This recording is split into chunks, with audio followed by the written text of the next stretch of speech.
Hello everybody, a new episode of Leadership in Blue Jeans. This time with our two guests, Bogdan Busuioc and Jacint Erdei. As usual, I'm going to let them introduce themselves and tell you what they're all about. Right now we're filming from the Mindspace building. Once again, thanks a lot guys for giving us the space. But however, now I'm going to just hand over to our guests. Why don't we start with yourself?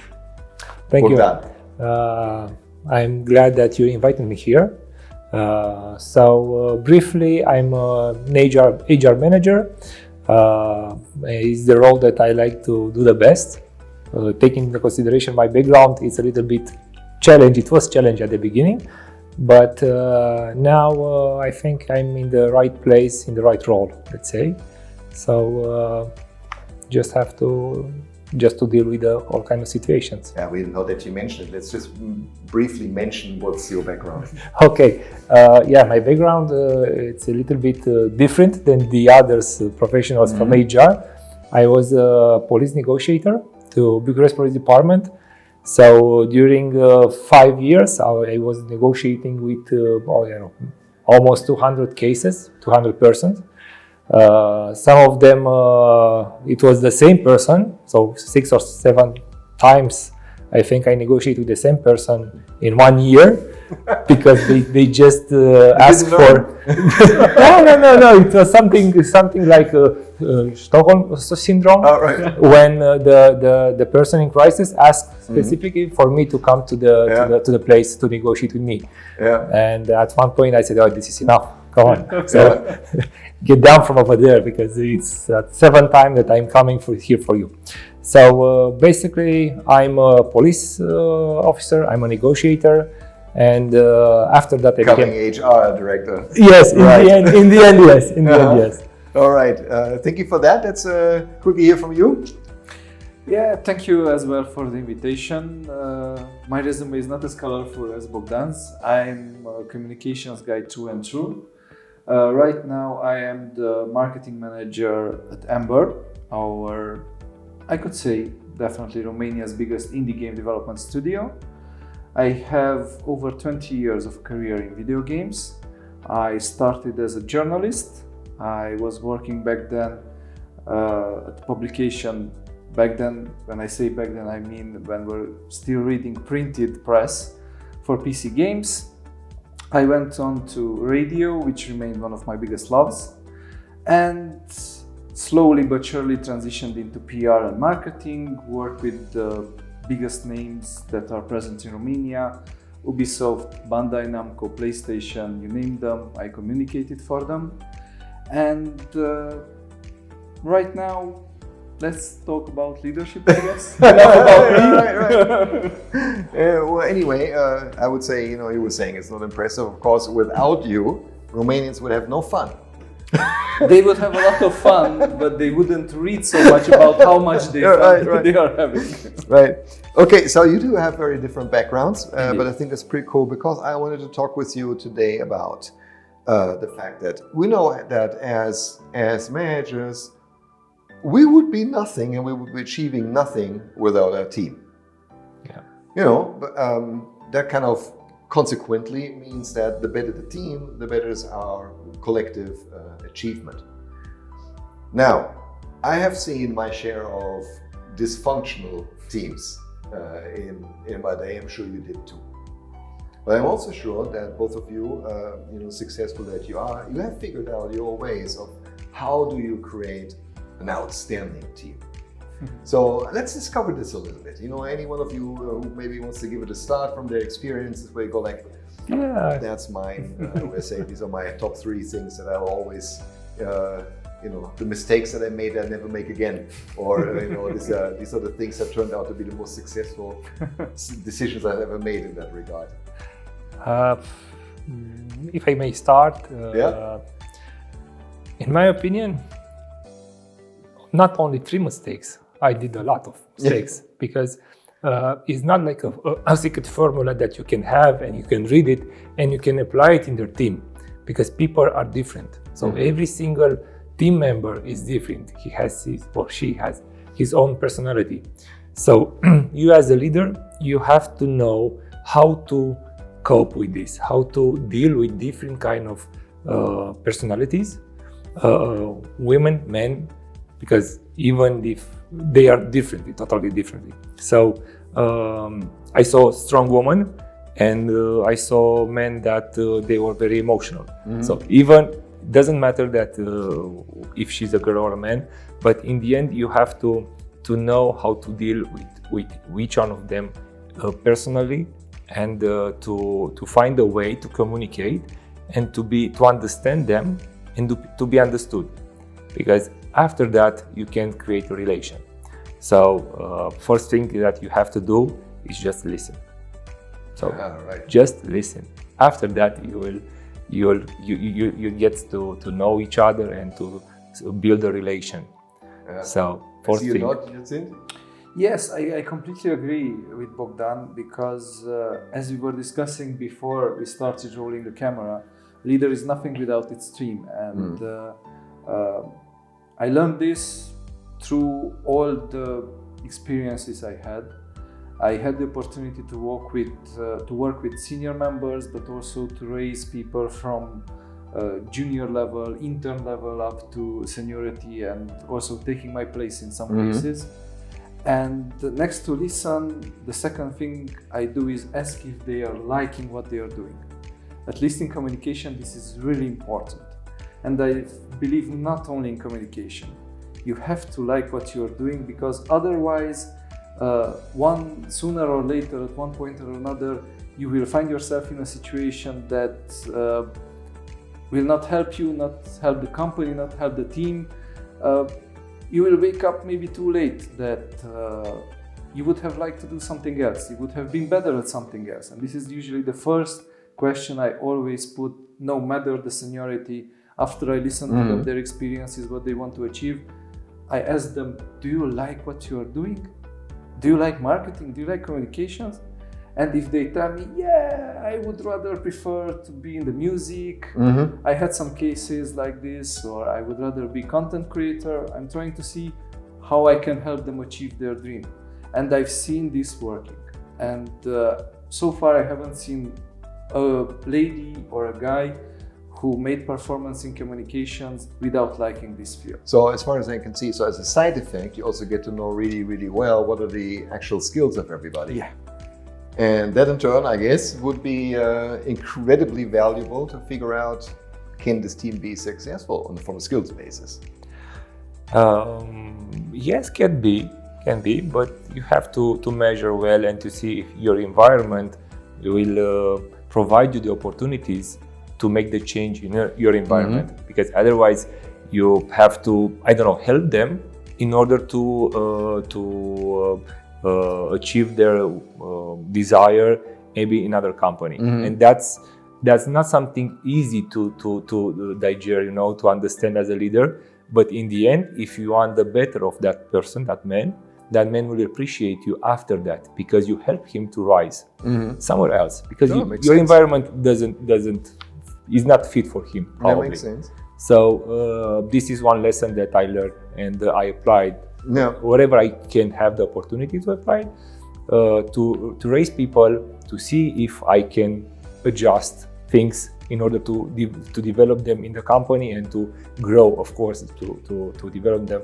But in the end, if they are demotivated from other kind of reasons and they think that they are not suitable for that role or something like that, it's this, like you said, it's the same approach. Okay, how do you see yourself in a couple of months? Because I see that you're demotivated. So let's talk.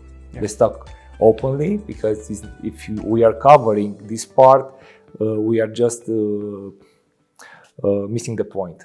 So the point is that you're unhappy. Right. So, yeah. Communication is key, and not just from marketing point of view, but communicating with your team. And you asked about mistakes. And maybe the biggest mistake I made when I had several junior PRs, interns, and even senior PRs working with me, and I was a project leader, was to not communicate well enough with them. And this may sound strange. Back then, I believed that everyone should be focused strictly on their little part or big part, not concern themselves with the big image, the big picture, just focus on what they need to do. And what I found out the hard way, that this approach never works. I like that you mentioned that, because it's actually exactly where I wanted to go next, is really that, okay, so now you have your team members. How do you make, actually we're thinking, talking about team, right?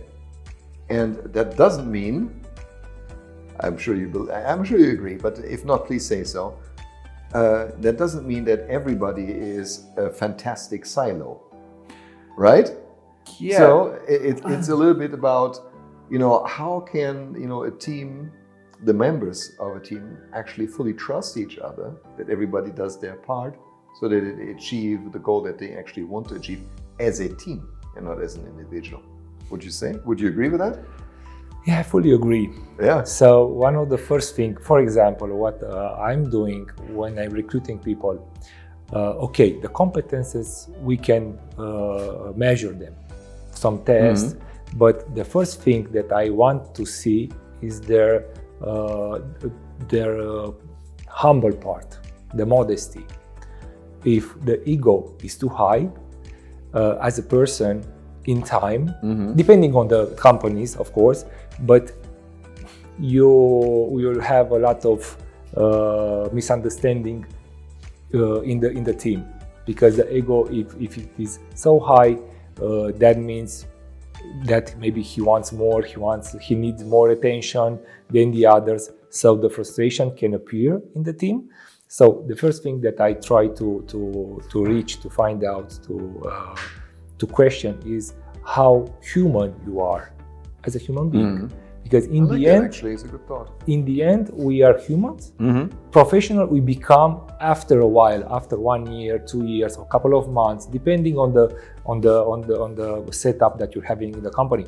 But as a human, 7 years from home, because we have in Romania we have a sentence that it's you don't have 7 years since you're a child. So if you don't have that, it's a little bit hard, So the environment will be compromised in the end.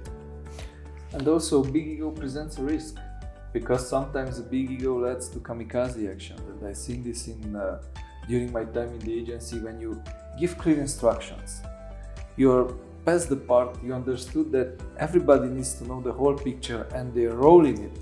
Because if you just give them their role, they will spend more time asking about the entire picture, about how they come in, why they have to do what they have to do. And you explained it to them, and you share the task based on everybody's proficiency, everybody's skill level, and you have those 1 or 2 egotistic guys. Yeah. And they go above and beyond your back, maybe, just to show you that they can, that they are able, that they are better. And sometimes this is the perfect recipe for catastrophe. And I can give you an actual example. Back then, when we were organizing game launch for GT6, which is one of the best-selling franchises. It's a driving simulator for PlayStation. And we were working with Bavarian automobiles, with BMW. And we had a commonly agreed press list. We selected people who are okay with both BMW and us, who are both interested in the gaming part and the motor racing part. We selected as a special guest for the event one of the young talents from the Romanian motor scene, competition scene, who was actually back then trying out to be in Formula 1, and everything was going smoothly until I received a call from BMW, because one of my girls this time went above and beyond the commonly agreed press list and invited people who weren't supposed to be invited, because they had some past and they had some things that didn't play out as they should. They went back on their word, and I received one night before the event a call from BMW, we are pulling out of this. And I was like, what happened? And back then, due to the ego of this one girl, I had to spend the whole night repairing and fixing the whole thing, because it was a big event with around 40-45 journalists invited, cars involved, a lot of budget, props we actually have brought over from the UK. and failure was just not an option. So yes, ego can be a big Yeah. problem. I saw that in my company, in the previous experience from other companies and from police experience also. So when you're negotiating with a person and the ego is so high, you have to be aware that he can done some stupid things just to impress everybody. Yeah. So Right. the life, it doesn't matter because in his opinion, in that moment, because he decided so. I mean, I guess it also will greatly erode trust inside the team. So with the other members, if one person just completely, I don't know, ticks out, so to speak, But that's the other thing, right? So how do you get team members to trust each other deeply? For me, it's simple. I usually take the word method tried and proven by Socrates back then, the meiotics, and I try to nurture each member of the team, but the team together as well. So there are some basic ground rules. They know I have their back and they have my back. We are working together on everything. There is never this, you do this, you do that, you do that. Let's do this, let's do that, let's do it together. Even if I give them tasks that are individual, they can always count on my support. And as a basic rule, what brings trust, maybe the most element that builds trust in my relationship with my team, is that they are always confident that I'm not asking from them things I cannot do myself, and I cannot believe that they can do themselves. Mm-hmm. Never ask too much and never ask something that you cannot yourself not do. And this, in my experience, helps build trust. Because That's we are working on the same level. All right. That makes sense. You, anything to add there? Yeah, now that you're saying that, it's easy to build trust when you have the whole team and you spend some time and you know each other. But when you're first new in that team, so you take over a new team and you are the manager of that team. So this is not happening very, very fast, because the trust it has to be earned. So you have to do to be natural. This is the first thing that you have to do, to be natural, because otherwise the others is going to see you in the end that you're just wearing a mask. So it's not you behind that mask. So you are different. So after you're being natural and you communicate, because this communication part for me, from my experience, from all my experience, is the most important one. Is crucial. Without this, you cannot do anything. Yeah. And is to give trust. So okay, even if you're doing something stupid, let's say, I don't know, I'm just saying right now something foolish. Okay, it happens.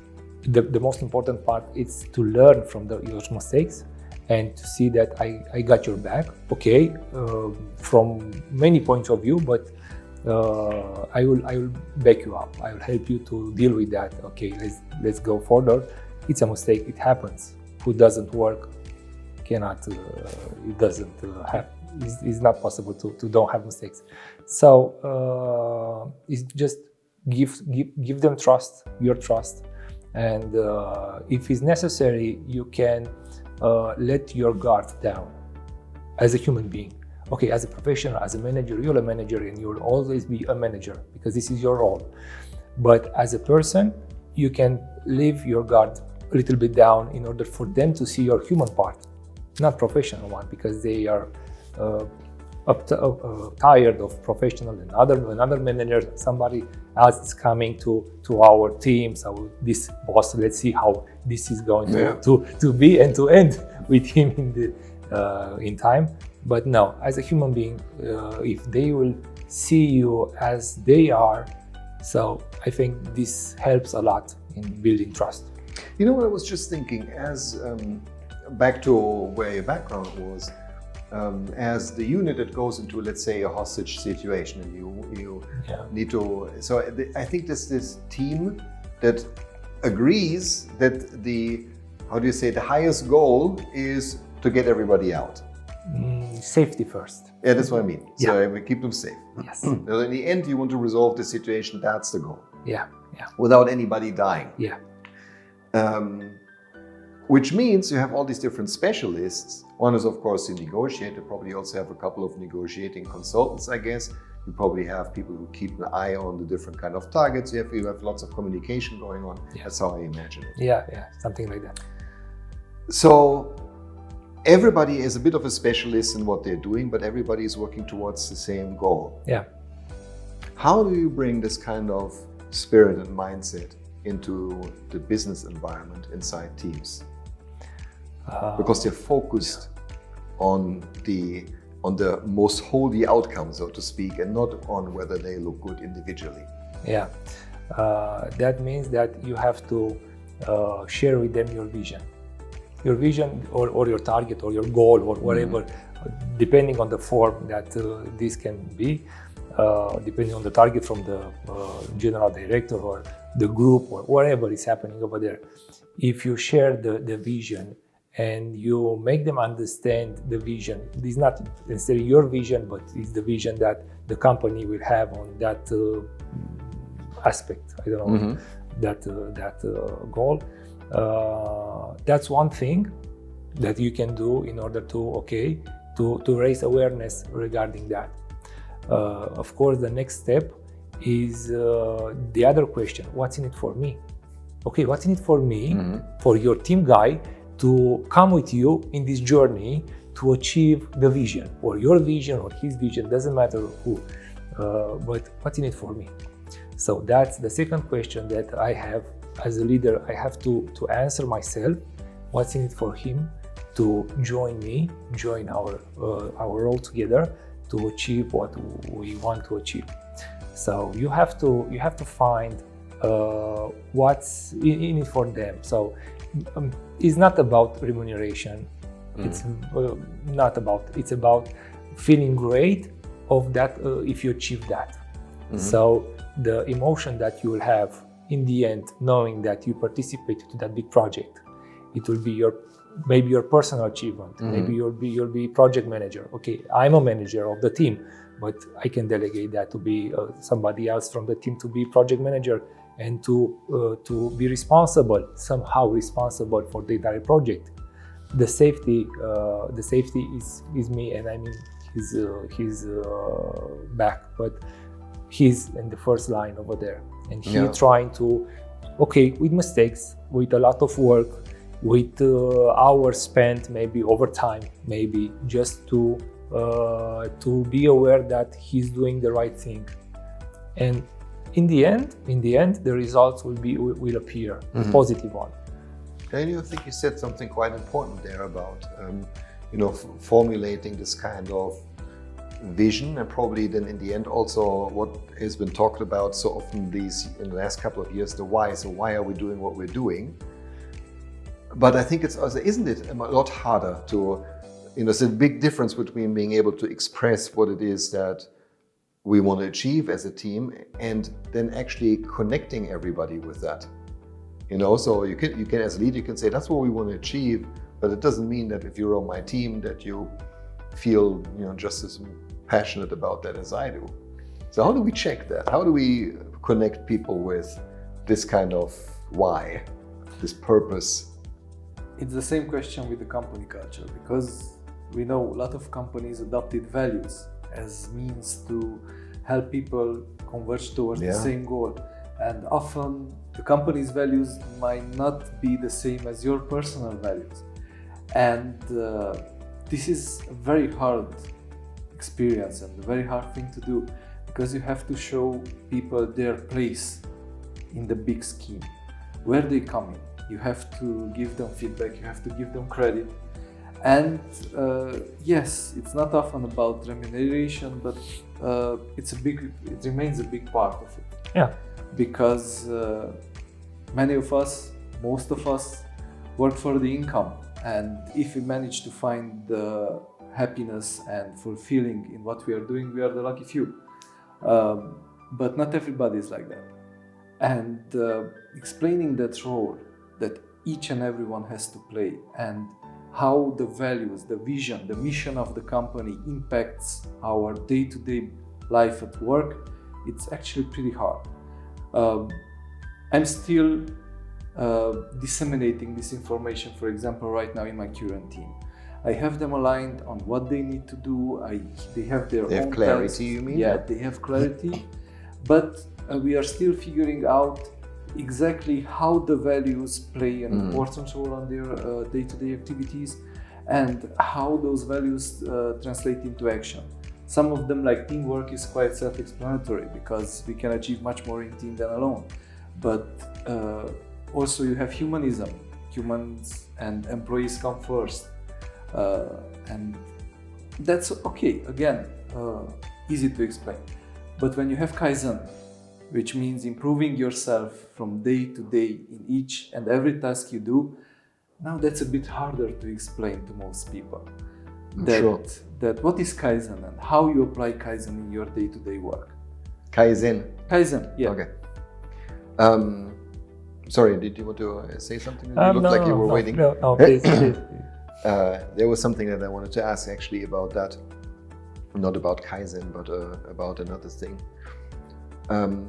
There was a study, I forgot who did it and where and when. I only remember it was done in the US, where a larger amount of hospital cleaning staff, so not the greatest job on earth, we would think, have been asked how they really feel about their job. Interestingly, the answers, we split it up into 3 categories, which were equally large. So a third of the people said it's just a job. Another third said it's a step in their career plan. So they had other ideas about that. And a third of them said it's a calling. That really said that, when I take care about the sick patients, I love bringing a smile on their face, although they're suffering, I just want to make it a better day. Imagine the same job, the exact same job, but 3 different attitudes. Now, why I'm saying that, I think that in principle we might be finding, if we're hiring for our teams, or we look at new teams like you were just coming into one, you'll probably also find people that for them, they come to work because it's a job, they just do this because they want to pay their rent. And I don't even want to judge that, it's just that how some people look at what they do.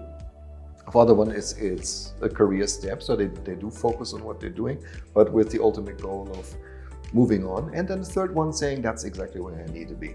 So my question is, which of those 3 categories would you accept in your team? All of them? Just 1 or 2?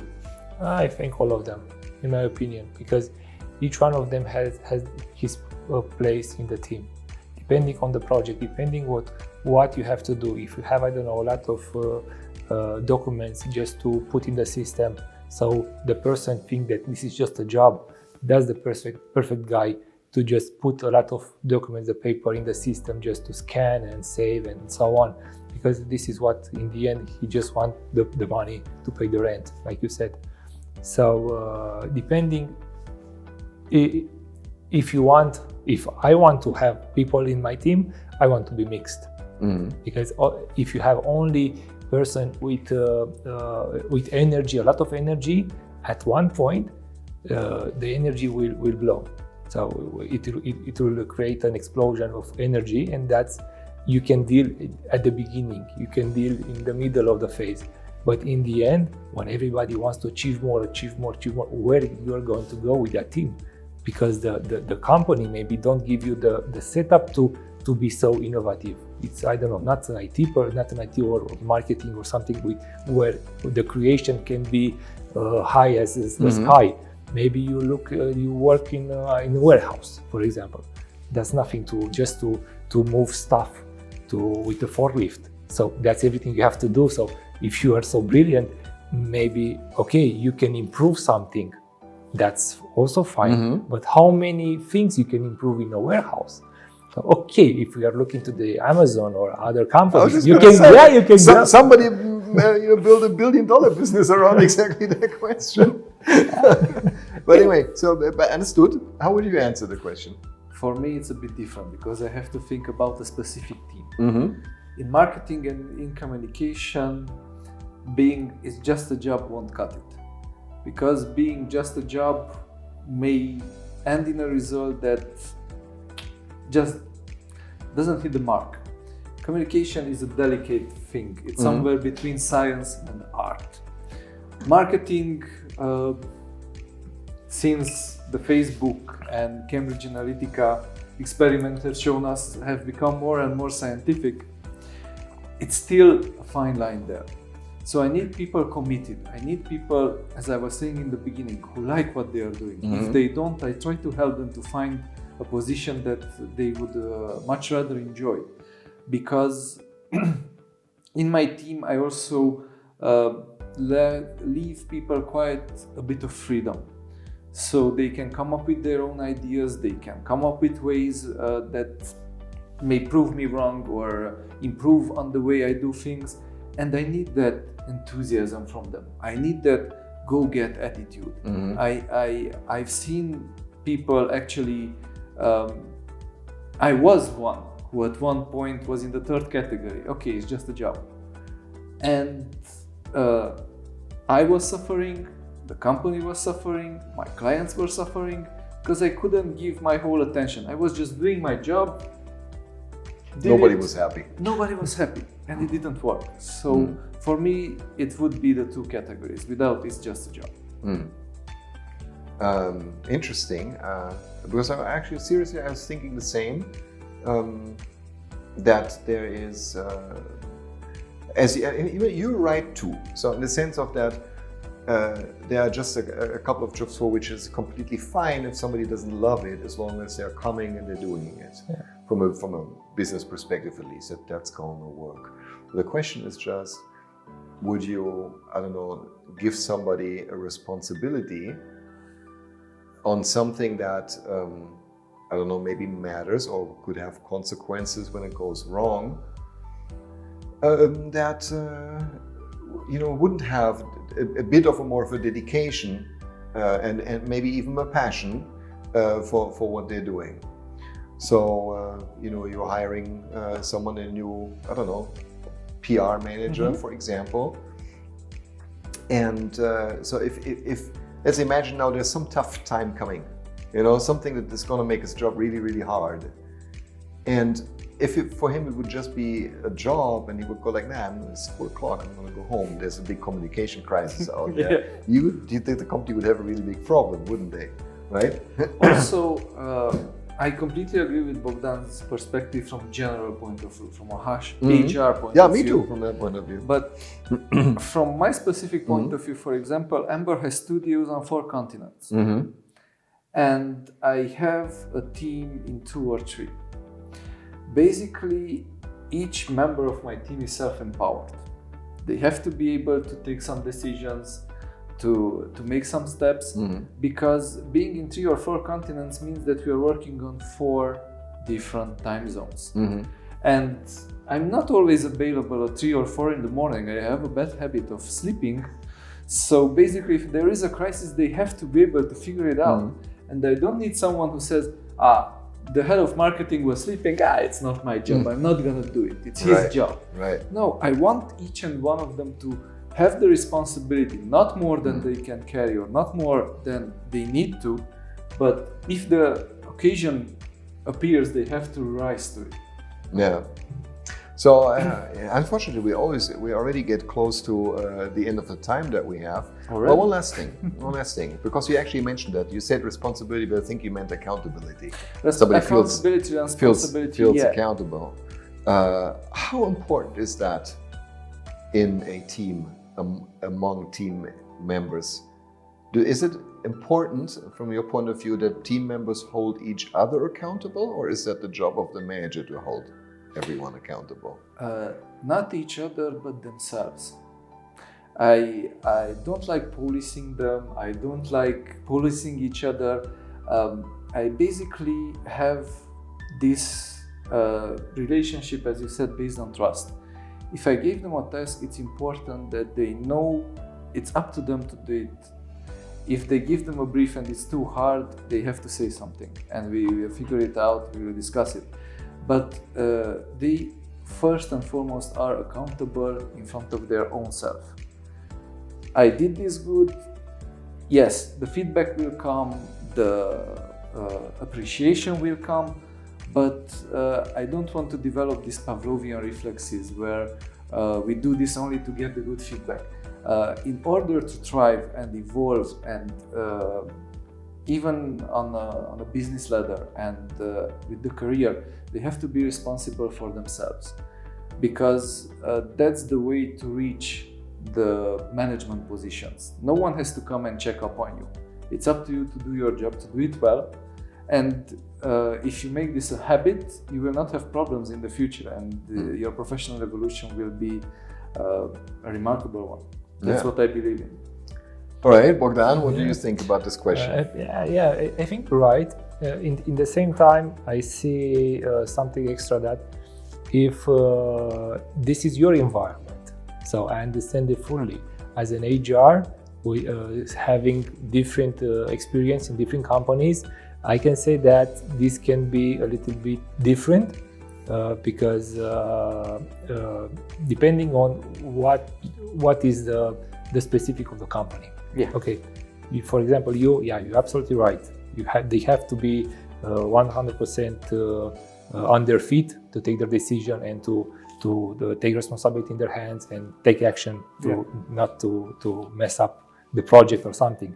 But in other companies, the role of the manager in the end, it's very, very, very good one, because people need to ask, okay, what should I do next? To become that professional guy, in order to know everything how to do by the book, it will take some years. So in that time, somebody has to be with their eyes on the process, on the people, and to adjust things. And, as a guide. Yes. Okay, experience and maturity. I agree completely with this, with guiding them, but also what I was referring to, if you're given a task, specific task, that task, the responsibility, the accountability of performing it falls to you. Of course, you will have guidance through the whole project, and no one will ask more of you than you can do.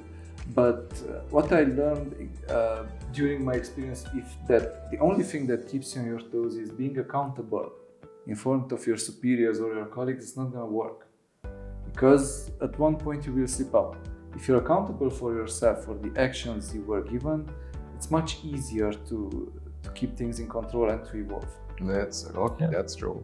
The beautiful thing about being a moderator is you get the last word.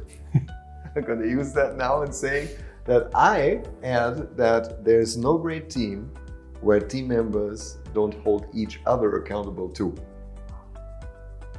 Okay. Yeah, you're the moderator. You have the last word. The moderator is always right. I'd love to continue that discussion. We have to do that off camera though. So we thank our guests very much for coming. Thank you. For It was wonderful. Time was flying. Thank you for the opportunity. I have to say, time was flying like crazy this time. So thank you very much for viewing. Thank you very much for Mindspace for lending us this space. And everybody have a great rest of the day.